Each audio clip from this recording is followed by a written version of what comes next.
Jagat maya dihebohkan dengan langkah Presiden Turki, Recep Tayyip Erdogan, mengangkat seorang wanita berdarah Palestina saat bertemu dengan Presiden Amerika Serikat, Joe Biden, di sela-sela KTT NATO di Brussels, Belgia, Senin pada tanggal 15 Juni tahun 2021.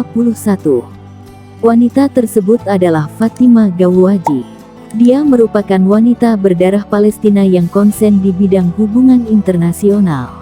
Selain itu, dia merupakan putri dari Marwa Gawwaji, wanita pertama yang mengenakan hijab di parlemen Turki. Pada 1990-an, Marwa Gawwaji pernah dikeluarkan dari parlemen Turki karena istiqomah tak mau melepas hijab. Sebagaimana diketahui, Turki pada tahun itu masih menerapkan pemerintahan sekuler. Presiden Turki kala itu, Suleyman Demirel, mencabut kewarganegaraannya. Namun Marwa mendapat pembelaan dari Interparliamentary Union bahwa tidak boleh bahkan ilegal mencabut kewarganegaraan anggota parlemen. Akibat perlakuan diskriminatif itu, Marwa terpaksa merantau ke Amerika Serikat.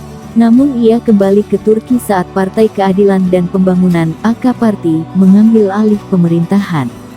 Ia kembali mendapatkan kewarganegaraannya dan saat ini ia menjadi duta besar Turki untuk Malaysia. Maka tak heran jika Erdogan memilih putri Marwa, Fatima, sebagai penerjemah. Saat mengomentari pilihan tersebut, Dr. Nawaf Falah Al-Abisan mengatakan melalui akun Twitternya, Erdogan telah memuliakan Marwa dan putrinya atas konsistensi mereka dalam mempertahankan hijab. Mantan Presiden Turki sekuler Bülent Ecevit mengusir anggota parlemen Marwa Gawwaji dari parlemen karena dia berhijab. Dia memuliakan hijab dan mengangkat Marwa sebagai dubes Turki untuk Malaysia. Ketika Erdogan bertemu dengan Presiden AS, dia memilih Fatima Gawwaji, putri Marwa, untuk duduk bersamanya di meja Biden sebagai penerjemah. Tidak ada yang terjadi secara kebetulan pada Erdogan, ucapnya. Langkah Erdogan juga mendapat komentar makna dari Al Jazeera. Dia mengatakan, Presiden Erdogan mengembalikan rasa hormat kepada wanita.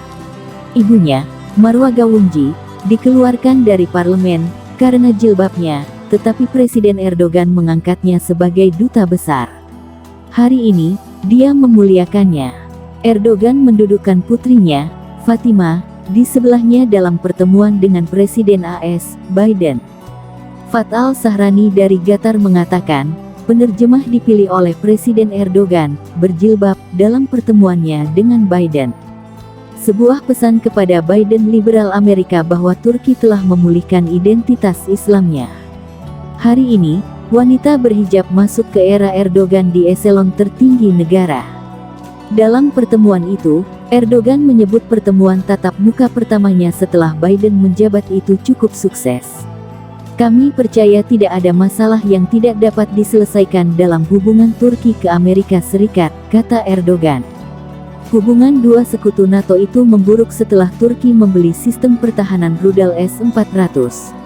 Amerika Serikat dan negara-negara anggota NATO khawatir sistem radar dalam S-400 dapat melacak jet tempur F-35 sehingga nantinya akan sulit menghindari senjata Rusia. Erdogan mengumumkan tidak ada kemajuan dalam sengketa S-400. Tahun lalu Washington memberlakukan sanksi pada Badan Pengadaan Militer Turki atas pembelian itu. Akuisisi atas sistem pertahanan udara S-400 juga memaksa AS menghapus Turki dari program pembelian jet tempur F-35. Mengenai masalah S-400, saya memberitahu Biden tentang hal yang sama, kata Erdogan. Dalam kesempatan itu Erdogan juga menyinggung kembali penghapusan Turki dalam pembelian F-35. Hal tersebut mengisyaratkan bahwa Turki masih berupaya membeli jet tempur itu. Saya mengangkat masalah F-35, kata Erdogan. Saya memberitahu dia langkah bersama apa yang bisa kita ambil di industri pertahanan. Turki dilaporkan telah merekrut kantor advokat internasional untuk membantu membujuk Amerika Serikat mau kembali menjual jet tempur F-35.